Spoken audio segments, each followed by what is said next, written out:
Bat through the heavens की एक और न्यू वीडियो में आपका स्वागत है। पिछले एपिसोड में हमने देखा था प्रोफाउंड स्काई सेट के लोग जो फ्लावर सेट को बुली कर रहे थे, तब स्योयन आता है और अपने king Kong glass body skill का कमाल दिखाता है एक एक हाथ पे। सबसे पहले तो ल्यू चैंग को खत्म कर देता है, जिसके बाद जब इनका वॉइस लीडर स्योयन के ऊपर ड्रैगन पंच से हमला करता है, स्योयन का किंग कॉन्ग बॉडी अपने एक उल्टे हाथ से उसके अटैक को डिस्ट्रॉय कर देता है। साथ साथ स्योयन मच्छर की तरह मारकर उसे पिचका देता है। यूनियन इस पर्सन को देखकर शॉक थी, लेकिन तब वो काइलिन को देखती है और पहचान जाती है कि ये तो स्योयन है। अब आगे एपिसोड बिल्कुल उसी सीन से स्टार्ट होती है। यूनियन पूरी तरह से हैरान थी, लेकिन यूनियन की बात को जैसे ही नालन यारान सुनती है, वो तो और भी ज्यादा शॉक्ड हो जाती है। वो उस बड़े से इंसान को देख रही थी, सोच रही थी क्या ये स्योयन है, ये पर्सन जो कि सिर्फ अपनी स्ट्रेंथ की मदद से एक दाउजुन के पीक स्टार के एक्सपर्ट को मार दिया। लेकिन तभी किंग कॉन्ग बॉडी छोटा हो जाता है, मतलब कि स्योयन किंग कॉन्ग बॉडी से बाहर निकलता है और बड़े प्यार से यूनियन से कहता है तुम ठीक तो हो। यूनियन जो कि पूरी शॉक्ड थी, स्योयन की ओर देखे जा रही थी। हाँ, ये फेस स्योयन का ही था।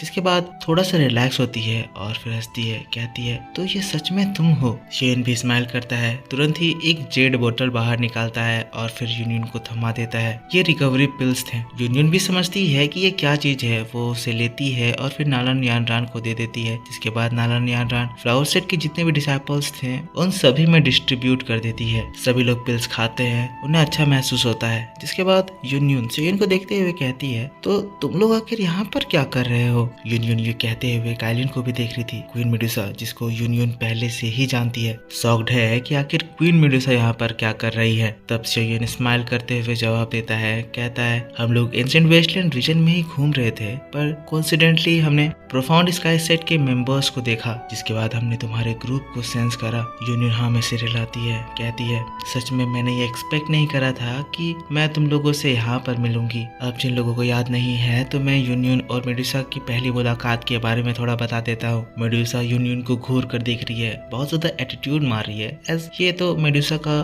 नेचुरल बिहेवियर है। पर यूनियन शॉक्ड है, देख रही है क्योंकि पहली बार यूनियन क्वीन मेडुसा को तब देखी थी जब गू है यूनियन को वॉच टाइगर डेजर्ट में भेजा था ताकि वो मेडुसा से ग्रीन लोटस कोर फ्लेम चुरा सके। पर हाँ, हम सभी को पता है कि ग्रीन लोटस कोर फ्लेम तो हमारे स्योयन के पास है। तो इस तरह से स्योयन मेडुसा से मिला और स्योयन मेडुसा को मिस्टिक क्लाउड सेट लेकर आया था। यही सारी सिनारियोपिटी की वजह से जो यूनियन और मेडुसा का रिलेशनशिप है वो उतना ज्यादा बढ़िया नहीं है। और वैसे भी उसके बाद यूनियन मेडुसा से यहाँ पर मिल रही है, ये चीज यूनियन कभी भी किसी भी हालत में एक्सपेक्ट नहीं करी थी। मेडुसा भी हाँ में सिर हिलाती है, पर घमंड में यूनियन को देखती है, पहचानती है, पर वो उससे बात नहीं करती है। अब यूनियन में भी जिसमें खुद का अपना एटीट्यूड है, वो मेडुसा के एटीट्यूड को देखकर फिर वो मेडुसा से बात करना स्टार्ट नहीं करती है। दोनों ही शांत हो जाते हैं। स्योयन दोनों ही लेडीज के ऐसे एक्सप्रेशंस को देखकर थोड़ा सा एम्बैरेस फील करता है। जिसके बाद वो लिटिल फेरी डॉक्टर को देखता है, पर लिटिल फेरी डॉक्टर तो स्योयन का साथ छोड़ते हुए मुंह घुमा लेती है। माहौल में गर्मा गर्मी चल रही थी, लेकिन तभी फ्लावर सेट की एक डिसाइपल जो कि एल्डर भी है स्योयन के सामने आती है, ग्रीट करते हुए कहती है जूनियर पवेलियन चीफ, आपका बहुत बहुत शुक्रिया कि आपने इस बार हमारी हेल्प करी। स्योयन भी मुस्कुराता है, कहता है एल्डर को ज्यादा ही पोलाइट हो रहे हैं, वैसी कोई बात नहीं है। फॉलिन स्टार पवेलियन और फ्लावर सेट के बीच में एक अच्छा रिलेशनशिप है, साथ साथ यूनियन और मैं पुराने दोस्त हैं। ये तो मेरा फर्ज बनता था कि आप लोग खतरे में हैं तो मैं इंटरवीन करके आपकी हेल्प करूं। जिसके बाद थोड़ी देर रुकने के बाद कहता है एल्डर, क्या मैं जान सकता हूँ कि आप लोग एंशिएंट रीजन में आए हैं उसके कितने दिन बीत गए हैं। तब वो एल्डर बताती है हमारे यहाँ पर आए हुए 5 दिन बीत गए हैं, पर हमारे पास कोई डायरेक्शन नहीं था, इसीलिए हम लोग इधर उधर घूम रहे थे। इसी वजह से हमारी स्पीड भी काफी ज्यादा स्लो थी। इसी वजह से रास्ते में हमने बहुत सारे ग्रुप्स को अट्रैक्ट करा, साथ साथ बहुत सारे खतरनाक बीस्ट से भी फाइट करा। तभी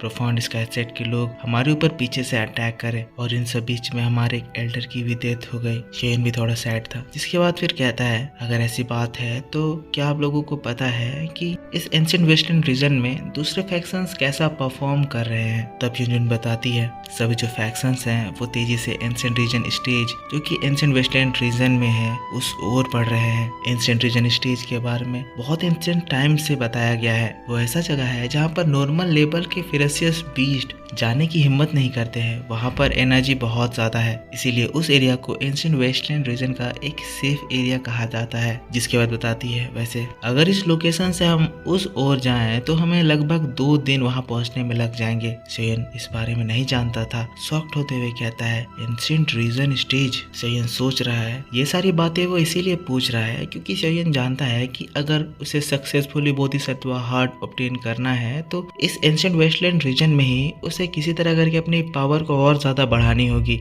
यहाँ एंशिएंट वेस्टर्न रीजन में बहुत तरह के मिस्टीरियस ट्रेजर्स है जो कि बहुत तरह के यूनिक बीस्ट के द्वारा प्रोटेक्ट कराए जाते हैं। क्योंकि ये जगह ह्यूमन के लिए फॉरबिडन थी तो हाँ, इस जगह पर ऐसे भी एक्सट्रीमली रेयर ट्रेजर है जो कि बोधिसत्व एंशिएंट ट्री की कंपेरेबल है। पर हाँ, सभी ट्रेजर्स को खतरनाक बीस्ट प्रोटेक्ट कर रहे होते हैं, इसीलिए जितना हाई लेवल का ट्रेजर होता है उतने ही हाई लेवल की मैजिकल बीस्ट से उन्हें फाइट करना पड़ता है। अब सारी चीजें सोचने के बाद सेयन यूनियन की ओर देखता है और फिर कहता है, अगर हम लोग एक ही डायरेक्शन में जा रहे हैं तो क्यों ना हम लोग इस जर्नी में एक साथ चले। अगर हम लोग एक साथ चलेंगे तो हमारे स्ट्रेंथ मिलाकर दूसरे पार्टी से थोड़ी ज्यादा स्ट्रॉन्ग हो जाएगी और इस तरह से अगर कोई भी प्रॉब्लम्स आता है तो हम लोग एक दूसरे की मदद भी कर पाएंगे। यूनियन को भी पता है कि अगर इस जर्नी में सेयन का साथ मिल जाता है तो उन लोगों के लिए बहुत ज्यादा मदद हो जाएगी। इसीलिए तुरंत ही यूनियन भी सेयन को हाँ कर देती है और इसमें सेयन के ग्रुप का भी फायदा ही है। एज यूनियन के ग्रुप को उस जगह के बारे में पता है तो सेयन उस जगह पर आसानी से पहुंच जाएगा। तो फिर यूनियन बताती है, तो सबसे पहले हम लोग ईस्ट डायरेक्शन में निकलेंगे। वैसे वेस्ट के डायरेक्शन से अगर हम लोग जाएं तो उस जगह पर ज्यादा जल्दी पहुंचेंगे, पर जो ये मेन रोड है वहाँ पर एक बहुत ही खतरनाक बीस्ट है, एंशिएंट हेवन डीमन पाइथन, जिसकी स्ट्रेंथ 1000 के पीक के 5 चेंजेस के एक्सपर्ट की कंपेरेबल है। तो अगर हम लोग उस रास्ते में जाएंगे तो हमारा सामना उससे पड़ सकता है, तो ये चीज हमारे लिए अच्छा नहीं होगा। सेयन जैसे ये सुनता है, सेयन तो एकदम शॉक्ड होते हुए कहता है, क्या कहा, एंशिएंट हेवन डीमन पाइथन। अब सेयन इतना ज्यादा शॉक्ड किस लिए हो रहा है ये मैं आपको बता देता हूँ। ये जो एंशिएंट हेवन डीमन पाइथन है ये एक extremely rare mutated snake beast है। गुस्से की बात करें तो ये 9 सिरेंडीप ग्राउंड पाइथन को भी पास कर देता है और स्ट्रेंथ में ये उन्हीं के कंपेरेबल होता है। ये जो क्रीचर है बहुत ज्यादा रेयर है और इसी वजह से इसके ब्लड में कुछ ऐसी ताकतें हैं जिससे एक पर्सन बहुत ज्यादा स्ट्रॉन्ग हो सकता है। सेयन को पता है कि जो ये एंशिएंट हेवन डीमन पाइथन है इसका जो ब्लड है उससे एक पर्सन अपनी फिजिकल बॉडी को बहुत ज्यादा स्ट्रॉन्ग बना सकता है और अभी जो सेयन है उसे अपनी फिजिकल बॉडी को और ज्यादा स्ट्रॉन्ग बनाने की बहुत ज्यादा जरूरत है ताकि वो king Kong glass body skill को उसके पीक तक प्रैक्टिस कर सके, मतलब कि 99 फुट तक उसको कंट्रोल कर सके। जब सेयन इस लेवल तक पहुंचेगा तब सेयन का एक पंच इवन एक बानसेंग लेवल के पर्सन को इंजर्ड करने के लिए काफी होगा। अब ये तो बात है ही, पर सेयन एक और बात सुन रखा है, जो ये एंशिएंट हेवन डीमन पाइथन है ये एक तरह का ब्लड पूल बनाते हैं, क्योंकि उसी ब्लड पूल में फिर ये लोग अपने बच्चों को जन्म देते हैं। वो ब्लड पूल इम्पोर्टेंट इसीलिए है क्योंकि एंशिएंट हेवन पाइथन का ब्लड तो छोड़ो, उस ब्लड पूल में इतनी ज्यादा ताकत होती है कि अगर कोई उसे एब्जॉर्ब करे तो उसकी ताकत बहुत ज्यादा बढ़ जाती है। एज ये जो बीस्ट है वो अपने बच्चे को जन्म देने के लिए उस जगह पर कम से कम 100 से 1000 सालों का ट्रेजर जमा करके रखते हैं, ताकि जैसे ही उनका बच्चा उस ब्लड पूल में जाए तो एनर्जी एब्जॉर्ब करके वो बहुत ज्यादा ताकतवर हो जाए। सेयन को इसी चीज का फायदा उठाना है, इसीलिए सेयन जो कि बड़ा एक्साइटेड हो गया है यूनियन से पूछता है, यूनियन बताओ क्या तुमने सच में अपनी आंखों से एंशिएंट हेवन डीमन पाइथन को देखा है। यूनियन शॉक्ड होते हुए कहती है, हाँ हमने उससे थोड़ी फाइट भी करी जहाँ से हमने बहुत मुश्किल से अपनी जान बचाई। सेयन कहता है ऐसी बात है यूनियन, हमें वेस्ट के डायरेक्शन से ही जाना चाहिए, मुझे एंशिएंट हेवन डीमन पाइथन से मिलना है, वो मेरे लिए यूजफुल हो सकता है। यूनियन उसका ग्रुप ये बात सुनकर एकदम शॉक्ड होते हुए एक साथ कहता है, क्या, जैसा कि इन लोगों ने बताया कि इन्होंने बहुत मुश्किल से अपनी जान बचाई थी, अब सेयन उसी ओर जाने का प्लान कर रहा है। ये बात सच में डरावनी थी। तो सेयन ये रिएक्शन देखकर स्माइल करते हुए कहता है, वैसे मेरे प्लान्स हैं, मैं वहाँ पर ऐसे ही नहीं जा रहा हूँ, कंसिक्वेंसेस के बारे में मुझे पता है, आप लोग रिलैक्स करें। भले ही वो एंशिएंट हेवन डीमन पाइथन है और वो बहुत ज्यादा पावरफुल है, पर मुझे नहीं लगता कि अपनी स्ट्रेंथ से वो हम सभी को ही हरा सकेगा। सेयन की बात को सुनकर यूनियन थोड़ा सा शॉक तो होती है, लेकिन हाँ में सिर हिलाती है, कहती है अगर तुम ऐसा जाना ही चाहते हो तो चलो साथ ही चलते हैं, मेरे ग्रुप में सभी लोग इंजर्ड हैं, तो इस वक्त अगर हम लोग सेपरेट हुए तो हम लोगों की लाइफ ज्यादा डेंजर में पड़ जाएगी। वैसे भी हमें उस एंशिएंट हेवन डीमन पाइथन के एग्जैक्ट लोकेशन के बारे में भी पता है, तो हम तुम्हें क्विकली गाइड कर सकेंगे।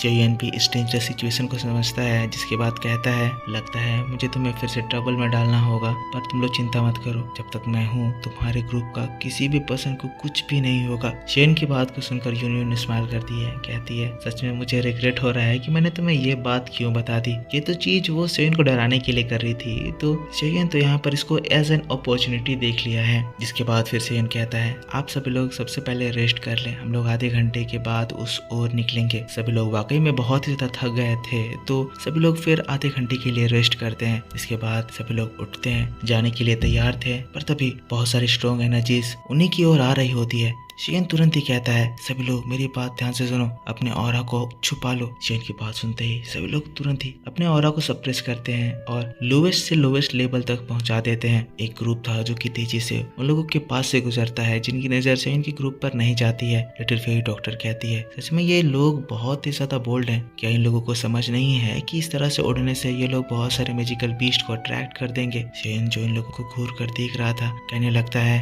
ये तो हेवन डीमन फिनिक्स ट्राइब का ग्रुप है और वो लड़की फेंगचिंग अर है। शेन शॉक्ड इसीलिए था क्योंकि शेन जब फेंगचिंग अर को देखा तो उसे फील हुआ कि फेंगचिंग अर की ताकत बहुत ज्यादा बढ़ गई है और अब उसकी एनर्जी ऐसी फील हो रही है जैसे शेन को ये एनर्जी जियान से फील होती थी। एक बहुत ही स्ट्रॉन्ग प्रेशर। शेन कहने लगता है ये प्रेशर तो एंसेंट हेवन फिनिक्स का प्रेशर है। लगता है फेंगचिंग अर सच में बहुत सारे अच्छे अपॉर्चुनिटीज पाई और उसकी स्ट्रेंथ बहुत ज्यादा बढ़ गई है। पर दोस्तों ये कितनी ज्यादा बढ़ी है इसके बारे में हमें बताया नहीं गया है, पर इसी बात के साथ बैटल ऑफ द हेवंस का ये वीडियो इस जगह पर खत्म हो जाता है। तो मेरे दोस्तों आप मुझको बताना कि आपको ये एक्सप्लेनेशन कैसा लगा। अगर आपको ये वीडियो पसंद आया है तो इसके ऊपर एक लाइक जरूर कर देना, कमेंट करके बताना कि वीडियो कैसा था। सीन्स मिसमैच हो रहे होंगे क्योंकि सीन्स अवेलेबल नहीं है, तो काम चला लेना। इसका नेक्स्ट एपिसोड और भी ज्यादा इंटरेस्टिंग होगा जिसकी वीडियो मैं आपके लिए मेरे दूसरे चैनल ओताकू सेनपाई 2 पर कल अपलोड करूंगा। तो उसे देखने के लिए आपको इस वीडियो पे दोस्तों सपोर्ट दिखाना होगा, तो ज्यादा से ज्यादा सपोर्ट दिखाइए और पिछला एपिसोड नहीं देखा है तो जाकर देख लीजिए, उस पर भी सपोर्ट दिखाइए। मिलूंगा मैं आपसे कल नेक्स्ट वीडियो को लेकर। Take care, bye bye.